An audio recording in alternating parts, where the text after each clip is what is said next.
Muy buenas tardes, amigos. Estamos conectados ya aquí en el programa Los Especialistas por Radio Pública UDMAS. Muchísimas gracias por su sintonía. Denle like y comparta. Estamos hoy jueves 7 de mayo, 12 del mediodía, conversando con José Luis López, profesor de comunicación, doctor en comunicación, especializado en investigación justamente del uso del YouTube para la comunicación y para la educación. Bienvenidas y bienvenidos a todos aquellos que se conectan. Gracias por la amable sintonía. Buenos días, buen mediodía, José Luis. ¿Cómo estás? ¿Cómo estás pasando este encierro? Hola Karina, mucho gusto en saludarte, un saludo cordial a todas las personas que nos están viendo y escuchando. Muy bien, le he sacado provecho. He hecho muchas cosas aprovechando acá de estudiar, preparar más videos, ejercicio. Muy bien.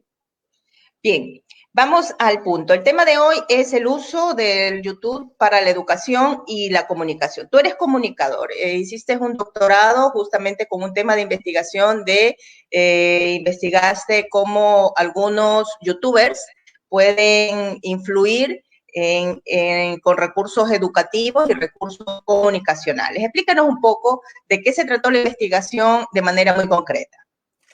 Claro, verás, para entender un poco en qué se centró mi investigación, debería partir un poco de dónde nace. Cuando yo llego al doctorado, la verdad que tenía una idea muy difusa sobre qué investigar. Sabía que quería investigar sobre el tema de comunicación educativa porque es algo que me apasiona, que me gusta, pero no sabía exactamente qué hacer.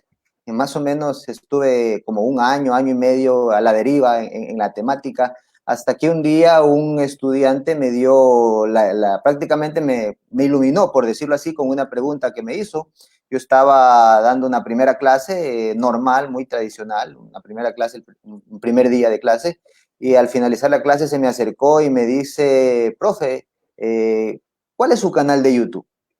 Y yo me quedé, mi canal de YouTube, nunca me habían pedido un canal de YouTube, te piden el correo, te piden el teléfono, cosas así, pero el canal de YouTube nunca. Y yo le Bueno, digo, los estudiantes enseñados a estar ya en esta red social, ¿no? claro, entonces yo le digo, no tengo. Entonces se sonrió y me dice, debería tener uno, profe. Dice, así podemos ver las clases una y otra vez. Y eso está de moda, me dicen. Y se fue. Yo enseguida fui a preguntarle al que todo lo sabe, a Google, y lo único lo que se me ocurrió fue poner profesores en YouTube. Y en ese momento me di cuenta que había un mundo que yo desconocía hasta esa época. Algo había escuchado hablar, pero no le había prestado atención. Me di cuenta que había todo un movimiento de profesores compartiendo conocimiento en YouTube, en Internet, del cual yo no era parte, siendo una persona que siempre apuntaba a la innovación educativa, y comencé a investigar. Me di cuenta que había un youtuber educativo colombiano que se hacía llamar Julio Profe, que estaba haciendo su trabajo, estaba saliendo en National Geographic, en Discovery Channel. Conocí que había un profesor español llamado David Calle, que había sido en el año 2017 nominado al premio Global Teacher Prize, que es algo así como el Nobel en educación, y estuvo entre los 10 finalistas. Conocí que había una pareja de chicos mexicanos que tenían un canal Mac2Me y sus videos estaban siendo referenciados en las últimas ediciones del Álgebra de Baldor como una muestra de cómo se resuelven los ejercicios. Entonces me llamó la atención, comencé a investigar y me di cuenta que había todo un movimiento de profesores en YouTube y dije, si ellos están haciendo algo bueno, hay algo bueno que investigar y me lancé para allá y no me equivoqué, porque quizás hace 4 años cuando empecé con mi tesis de doctorado, algunos académicos me veían como raro cuando yo les decía que estaba investigando youtubers. Como que y eso como que no entra en la academia, pero Claro. resulta que al pasar de los años se destapó la bomba, por así decirlo. Hoy hay Y miles de mira, y personas mira que lo hacen. hoy, y mira hoy que se lo está viendo como uno de los recursos más importantes para poder utilizar justamente ahora con el trabajar en casa y estudiar en casa, donde tienes que a lo mejor a través de los videos, los profesores ponernos en contacto con los estudiantes y subir nuestras clases a través de este medio digital o esta red como es YouTube. Bien, tú, justamente, YouTube era considerada una red social para entretenimiento. La veíamos así, incluso en el ámbito académico, como bien lo dices tú, no es considerada todavía como de mayor seriedad. ¿Por qué crees que se da este fenómeno? No, yo creo que eso ya pasó. Cuando YouTube nace como una red social, los fundadores lo crean como con la idea de que la gente pueda compartir su video de la fiesta, su video del paseo que hizo, pero con el tiempo evoluciona y hoy es una plataforma que hay mucho contenido profesional. Es algo así similar a lo que ha pasado con esta página de Mercado Libre, que cuando empezó era para que las personas vendan sus productos usados, las cosas que uno usaba ya las quería vender, pero con el tiempo vemos que hay un montón de empresas vendiendo en Mercado Libre. En YouTube pasa algo bastante similar. Ya la mayor cantidad de contenido que se encuentra ya no es contenido amateur, ya no es el video que hace el aficionado, cada vez se ve más profesionalismo. En una de mis entrevistas que le hice a un youtuber español, me decía que solamente él nomás conocía en España alrededor de 1000 productores de contenido para YouTube que se dedicaban de manera profesional. Entonces, esa línea que mostraba antes a YouTube como una red social amateur para que las personas suban contenido no muy profesional, se está rompiendo. Cada vez es más profesional y cada vez es más la competencia que hay también, no solamente en entretenimiento, en muchos ámbitos. Bueno, ¿cuál es si bien ya, un poco especifiquemos, ventajas, algunas puntualizaciones y desventajas también para un profesor? Estamos hablando de un educador. Las ventajas concretas del uso de este recurso del YouTube para poder acceder a sus clases, que los estudiantes puedan acceder a sus clases, y las desventajas también que tenemos como profesores de pronto para el uso de este recurso. Ya, bueno, no solamente de YouTube, porque no quiero no Sí, quiero sí. decir que solamente YouTube existe, porque hay muchas otras plataformas de video. Sin embargo, YouTube es la más popular, la más Por famosa. la accesibilidad también, la gratuidad que tienen Eh, poder cualquier persona, ¿verdad? Exactamente. Entre las ventajas podemos citar que se rompe gracias a YouTube la barrera del tiempo y el espacio.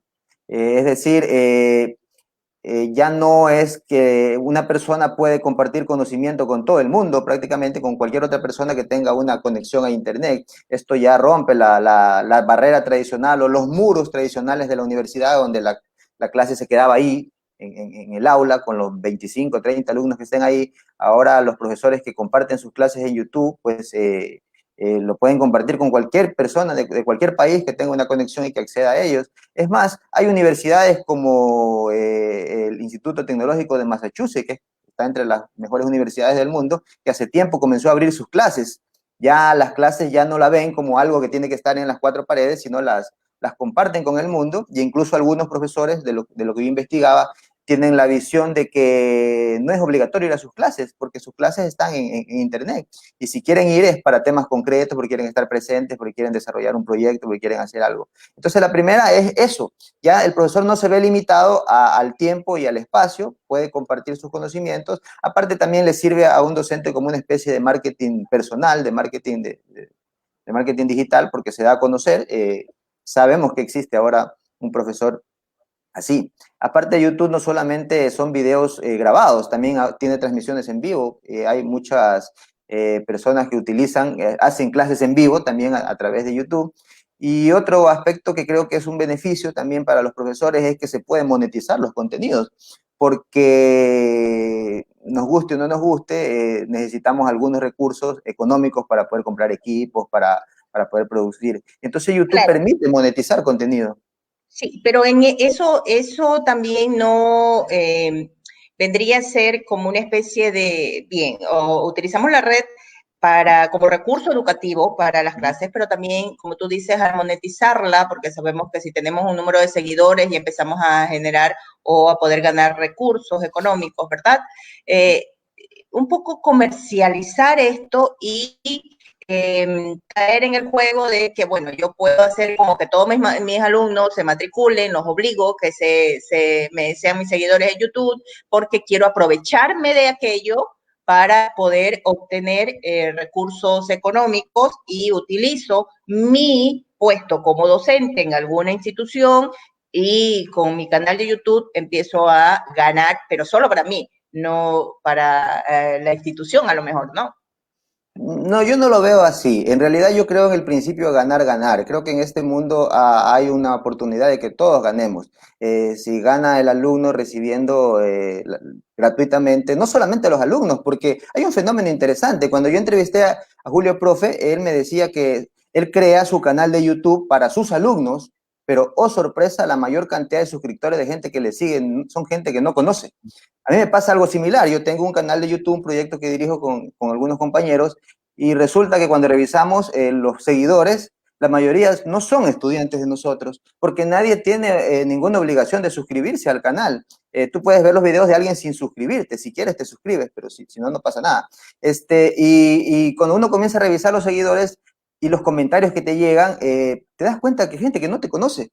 Lo mismo me decía Julio Profe, te vas a dar cuenta que es personas que no te conocen, es algo así como que nadie es profeta en su tierra. Entonces, bajo ese sentido, yo veo un principio ganar, ganar, porque si podemos compartir conocimientos gratuitos a los estudiantes y a la vez se puede recabar algo de ingresos económicos que si se los utiliza bien, se los puede invertir en equipos para mejorar la producción de videos, se los puede invertir en aplicaciones, en capacitaciones, en aplicaciones. Nosotros tenemos, para hacer los videos, tenemos suscripciones y esas suscripciones tienen que pagarse. Claro que pagar. Entonces, se necesita. Claro, entonces quiere decir que también entra en juego la ética profesional, porque no el uso de pronto de los estudiantes para poder nada más hacerlos como que te den like y te sigan, sino que utilices como recurso para poder contribuir a la educación. Pero ¿en qué momento el profesor que no sea solo una isla y que sea a través de la pantalla que pueda tener? Es necesaria, si estamos en un tipo de educación presencial, en qué momento el profesor debe necesariamente entrar en contacto con el estudiante y no valerse solo de los recursos digitales.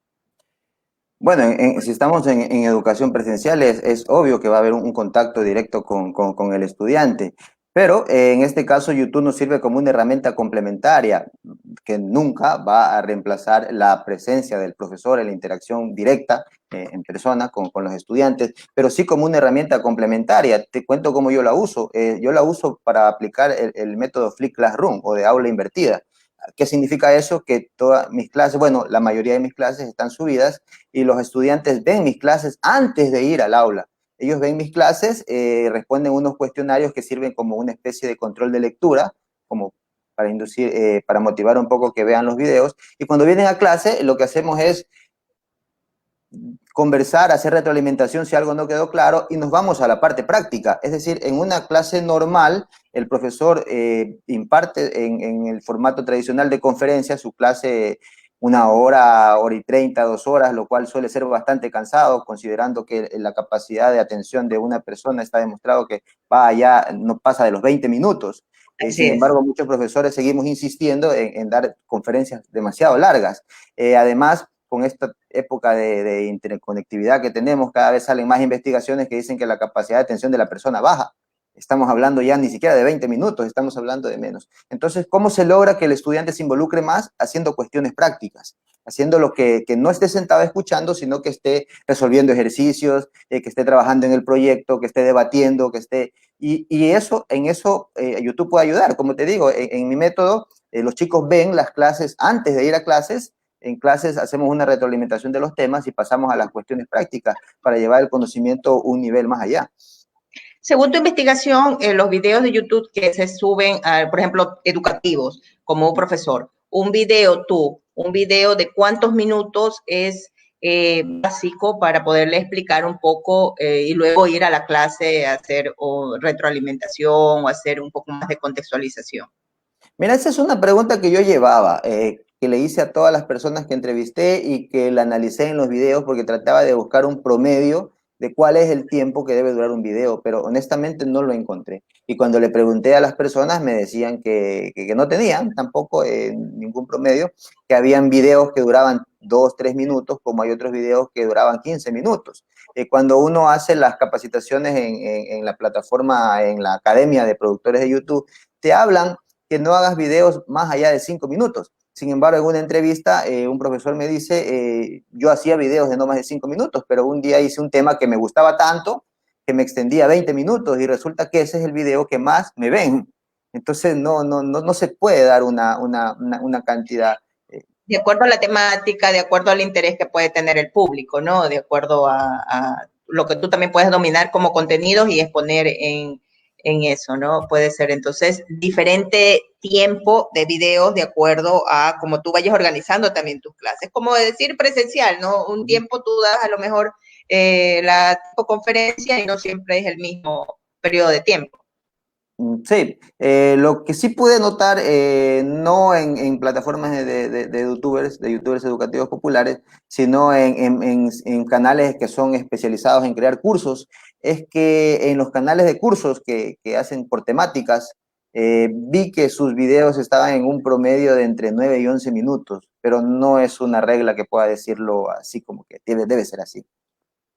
Bueno, es un poco el tipo de atención que según estudios tiene toda persona frente a una pantalla, el mismo recurso de videos y toda esa plataforma de videos. Saludamos a todos aquellos que están conectados. Estamos hablando sobre el uso del YouTube en la educación y en la comunicación, justamente porque José Luis es profesor de la carrera de comunicación de la Universidad Técnica de Machala, tiene un doctorado en comunicación y su investigación la hizo en el uso de los edutubers, ¿no, José Luis? Sí, los que utilizan el recurso de YouTube para educar. Y contexto, o sea, estamos justo en el momento. Agarra contexto ahora porque estamos necesariamente abocados, quieran o no ahora, con lo de la pandemia de coronavirus, a utilizar toda clase de recursos para poder tener acceso a los estudiantes y a las estudiantes que puedan ellos tener acceso a las asignaturas a través de todos los recursos educativos que puedan generar los profesores y las profesoras. Un profesor o una profesora, ¿qué equipo básico necesita para poder crear un video? No puede ser con un teléfono o cosa, porque tú sabes que esa es la limitante, ¿no? De pronto, conocimiento además de editar, eso no va a existir. O sea, ahora es la cuestión inmediata. ¿Cuál es el recurso básico a nivel tecnológico que debe tener un profesor? Mira, esa es otra pregunta que yo llevaba en mi investigación. Yo quería saber qué equipos son exactamente los que usaban estas personas que ya habían alcanzado altos niveles de popularidad en YouTube, y fue lo que les fui a preguntar. Oh, sorpresa, te cito una respuesta que me dio David Calle, el youtuber español, que por suerte, por cierto, una gran persona, se dio mucho tiempo para conversar conmigo. Yo pensé que una persona que había sido nominada al premio del mejor profesor del mundo no me iba a contestar un correo. Para mi sorpresa me lo contestó inmediatamente, inmediatamente hicimos la entrevista. Él me decía que muchas personas, muchos profesores piensan que para producir contenidos, videos para internet, hay que tener equipos caros y equipos especializados. O un Y estudio bien montado. sí, y él dice que es falso, que al menos él y los otros youtubers coincidían con lo mismo, tienen un equipo realmente básico. David Calle me dice que uno de los videos más vistos de él fue grabado con un teléfono celular, que es un video sobre el despegue de un avión que él utiliza para después explicarlo a través de la física, cómo se produce esa cuestión. Eh, en realidad, puedes hacer videos con un teléfono celular y nada más. De ahí el nivel de profesionalismo que le quieras dar ya dependerá hasta dónde quieres llegar. Pero el mismo Julio Profe, que es el youtuber más popular, grababa, no sé si todavía lo sigue haciendo, con un teléfono celular. Yo pensaba que él tenía la super cámara con el super equipo. Y no, puedes hacerlo con un teléfono celular. Si me preguntan de requisitos básicos, lo que necesitas es un aparato para grabar, que puede ser un teléfono celular. Los teléfonos celulares hoy, los nuevos, los que salen ahora, tienen una calidad muy similar a las cámaras profesionales. Si quieres mejorar el audio, puedes tener esto, un manos libre que le llamamos, que es suficiente si quieres mejorar el audio. Un trípode que no vale más allá hay algunos de 10, 15 dólares para que asientes el Para teléfono. poder el celular ubicarlo. Y una aplicación para editar, que hay muchas que son gratuitas. Y respecto a ese tema también me gustaría decir algo. En la investigación me doy cuenta de los sujetos de estudio que analicé, que alrededor del 50% eran personas de entre 40 y 50 años. O sea, uno piensa, cuando habla de tecnología, piensa que son muchachos, 15, 18, Lógico, 20 años, adolescentes, jóvenes, ¿no? adolescentes, pero resulta que eran gente de entre 40 y 50 años, con lo cual se rompe el mito de que la tecnología es para gente joven. Ellos me decían que habían aprendido por su cuenta, que habían sido autodidactas, que les llamó la atención y que habían aprendido. No son expertos en edición, en producción, no tienen un conocimiento elevadísimo de producción, saben lo básico y con eso producen y con eso se han hecho populares. Bueno, tenemos aquí una pregunta. Saludos a Edwin Moscoso, que está en la sintonía. En lo personal dice, creo que YouTube es una buena herramienta, pero está quedando relegada con referencia al podcast. El audio lo pasa escuchando y no necesariamente estás pegado a la pantalla. Claro, ¿no? De pronto para el uso como recurso educativo también lo de los podcasts. Sí decíamos una serie de herramientas que se pueden utilizar para el proceso de educación ahora, sobre todo que necesitamos no estar encerrados en las cuatro paredes, sino que utilizar recursos tecnológicos como aquellos. Y también dice Edwin, depende de la temática. Bueno, esto habla sobre la extensión de los videos, ¿no? Ya lo habíamos dicho, que depende, sí, de lo que estás hablando. Hay mucha gente, como tú decías, muchos que los videos han alargado y tienen mayores vistas de acuerdo porque le interesa a alguien la temática. Ahora, por ejemplo, si alguien se pone a hacer una transmisión sobre cómo se ha curado del coronavirus y ha pasado una enfermedad, puede hablar una hora, pero la gente va a estar pegada porque le interesa saber cómo se ha llevado su tratamiento, ¿verdad? Todo depende de la temática. ¿Tú qué crees de esto de que el uso de los podcasts está relegando al uso del YouTube? Todo depende para qué lo quieres. Creo que toda herramienta es buena y toda herramienta es útil.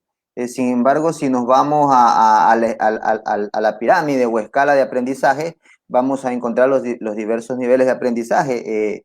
Una cuestión es recibir información por audio, con el cual tengo un sentido, que es el oído, que recibir lo audiovisual, en la cual estoy involucrando dos sentidos, que es la vista y el oído. Por lo tanto, eso puede generar una mayor comprensión de algo. Es decir, según la escala de aprendizaje, hay ciertas cuestiones en las cuales las personas van aprendiendo más. En la parte más alta está el involucramiento, que es cuando la persona no está escuchando ni si no está haciendo, está produciendo. Bien, José Luis, ¿tú crees que el uso del YouTube es más factible en la educación preescolar, educación media o educación superior? Mira, mi investigación se centró principalmente en youtubers que trabajaban con asignaturas de educación secundaria y algunos de educación universitaria.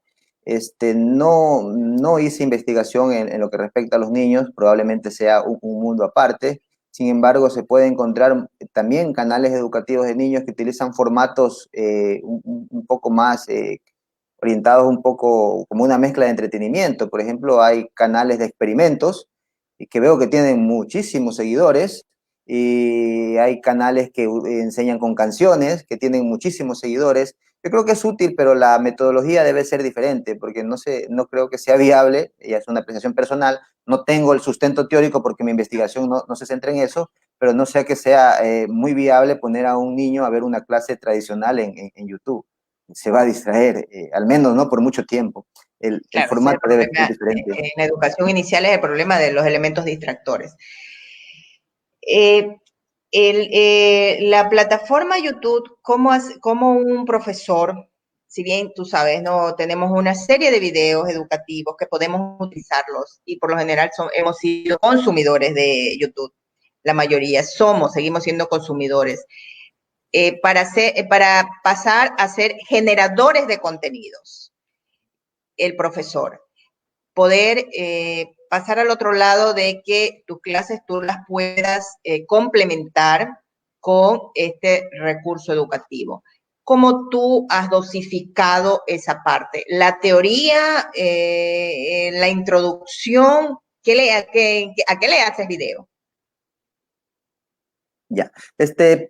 Primero, no creo que exista la necesidad de que todos los profesores hagan videos para YouTube, porque en YouTube es una biblioteca, por llamarle así, donde hay muchísimo contenido. Hay gente que utiliza YouTube para sus clases, pero no hacen videos, trabajan con videos de otras personas que lo hacen. Claro, De hecho, consumidores. son consumidores, de hecho los utilizan para hacer análisis, para complementar sus clases. De ahí si alguien quiere pasar al siguiente nivel, por así generador de decirlo, a contenido. ser generador de contenidos, en mi caso, lo que yo transmito a través de los videos es el contenido teórico. La parte introductoria, la teoría, depende mucho de la materia, ¿no?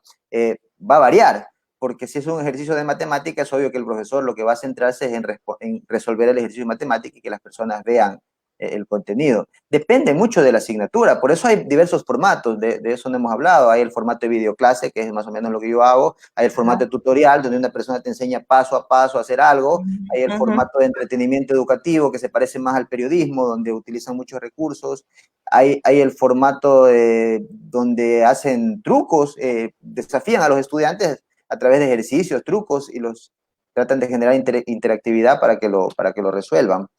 Depende mucho de la asignatura. Me gusta mucho, por ejemplo, los últimos videos que está produciendo mi compañero Luis Tenemaya. Él habla de expresión oral y en sus clases da la parte teórica y después pone ejercicios y simula, él mismo simula, como lógicamente no tiene pues la conexión directa con las personas, simula el ejercicio, cómo se debe hacer. Y algunas personas le han comentado, muchas gracias por los ejercicios, los estoy practicando. Todo depende de la asignatura. Pero él entonces lo hace como, no solo queda ahí la introducción, sino que ya lo que tú dices, una especie de tutorial también para poder explicarlo, ¿no? Porque a lo mejor la asignatura lo permite, depende, como tú dices, de la asignatura. Depende mucho de la asignatura. Bien, y en el ámbito ya educativo y en el ámbito comunicacional, José Luis, tú eres comunicador también, ¿no? Profesor ahora, pero comunicador de profesión, has ejercido también el periodismo, la comunicación. El uso de este recurso también en las instituciones o en, no sé, en los medios de comunicación, ¿esto es más factible el YouTube como red social para, por ejemplo, subir aquí también un noticiero de pronto o noticias o el mismo periodista que pueda crear un canal de YouTube o qué otra red social le gana? Mira, si vas ahora a YouTube y buscas noticias, vas a encontrar muchos canales que las están transmitiendo en vivo. CNN, RT de Rusia, BTV Venezuela, vas a encontrar muchísimos canales que lo están transmitiendo en vivo. De hecho, te cuento que yo ya no tengo televisión en la casa. Hace tiempo suspendí el TV cable, suspendí todo y todo lo veo por internet y ya tengo alrededor de 6, 7 meses así y no creo que me he perdido del mundo. Sigo igual al tanto de las cosas. Esto es solo una plataforma diferente, está en otro contexto, utiliza otro sistema. Es el paso o la migración que están haciendo los medios hacia el contexto digital, que en algún momento, no sé cuándo, pero en algún momento va a ser totalmente, porque a eso vamos. En educación lo que la pandemia ha hecho no es más que adelantar lo que ya se venía. Así es. Hacia allá íbamos, lento, pero íbamos, ahora se tocó apurar. Claro, pero para un profesor, tú, volvamos al tema del profesor que utiliza varios canales. También los profesores, el uso de los blogs se dan, ¿verdad? ¿Cuál es la diferencia entre un blog y un canal de YouTube? ¿Cuál es la diferencia y por qué crees que sería mejor el uno en lugar del otro? Mira, el tema de los blogs fue algo bastante interesante. Hace algunos años salieron muchos blogueros. El problema con los blogs es que a un porcentaje alto de personas no les gusta leer bastante. Entonces veo que los blogs ahora se están convirtiendo en una especie de híbridos. Si entras a un blog vas a encontrar el tema, una explicación breve y abajo vas a encontrar el video. Porque resulta que, como encontré en mi investigación, las personas prefieren ver algo que leerlo. Si yo voy a buscar cómo solucionar un problema en mi computadora, muy difícilmente voy a abrir una página y voy a ver paso a paso y leer todo eso. Prefiero que alguien me lo muestre cómo se lo soluciona. Y eso tiene más impacto. Pero no creo que sean dos medios que tengan que estar dispersos. Pueden funcionar juntos. De hecho, están funcionando juntos. Es necesario entonces que un profesor pueda utilizar varios recursos, no solo se centra en uno, sino varios recursos para poder tener estos como herramientas tecnológicas. Exactamente, no tenemos que ser sectarios con ninguna red social ni ninguna plataforma, porque todas pueden ser complementarias. Todo depende para que uno lo necesite. Tengo un compañero que da clases en Facebook y de lo que veo le va bien, entonces no hay que ser sectario. Bien, ¿y dónde queda entonces la ética del profesor? ¿Cómo usar estos canales de manera adecuada para que el profesor se maneje éticamente también en el aula, en este entorno virtual con sus estudiantes? No comprendo muy bien la pregunta. Perdón, en la generación de contenido. En cuanto a la generación de contenidos, quiero decir, lo que hablábamos al inicio, ¿no? Que hasta dónde es el límite de que el profesor no lo haga muy comercial. Yo creo que el tema de la ética viene a que el profesor no vaya a pensar en algún momento que YouTube o cualquier otra plataforma puede reemplazar su función de profesor. Porque yo pienso, algunos pueden discrepar conmigo, pero yo pienso que el pilar fundamental del sistema educativo son los profesores.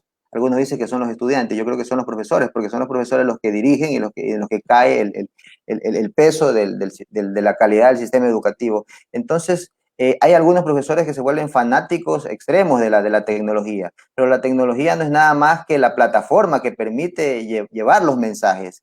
Entonces, el punto importante sigue siendo el docente y el docente no debe pensar que la tecnología lo puede reemplazar su función. Tenemos que seguirnos preparando como profesores, capacitándonos como profesores y sobre todo pensar en cuál es el rol del profesor en el siglo XXI, que eso también está cambiando muchísimo. Ya no somos los mismos profesores de cuando empezó el sistema educativo en el siglo XIX. El rol del docente está cambiando mucho y hacia allá tenemos que apuntar. Bueno, justamente eso, ¿no? Entra la cuestión de la ética porque es gratis, como decías tú, tener un canal de YouTube, pero en cambio no es gratis prepararse para generar buenos contenidos en YouTube. Entonces ahí viene el rol de un buen docente donde tiene que prepararse aún más porque no solo es que va a estar a esos 25 estudiantes o 40 o 50 estudiantes, sino que sale al mundo, ¿verdad? Entonces tiene que generar contenidos realmente que valgan la pena y para eso debe prepararse, estudiar más y todo eso, y eso también le cuesta al profesor. Efectivamente. Sí, muchísimas gracias. Nos hemos pasado el tiempo porque es muy interesante. Gracias a todos aquellos que se han conectado. Un abrazo, José Luis. Síguete cuidando, por favor. Muchísimas gracias. Muy interesante tu tema y nos volveremos en una próxima ocasión. Despídete de quienes nos están viendo y escuchando. Ok, muchísimas gracias por habernos visto, por habernos escuchado. Voy a hacer un poquito de marketing. Les invito a ver nuestro canal. En YouTube nos pueden encontrar como TeoCon. Compartimos clases de temas especializados en comunicación. Suscríbete y apoya nuestro proyecto que está en pleno crecimiento. Muchísimas gracias, José Luis. Un abrazo. Gracias a todos ustedes que se han conectado. Nos vemos el próximo día lunes con los especialistas.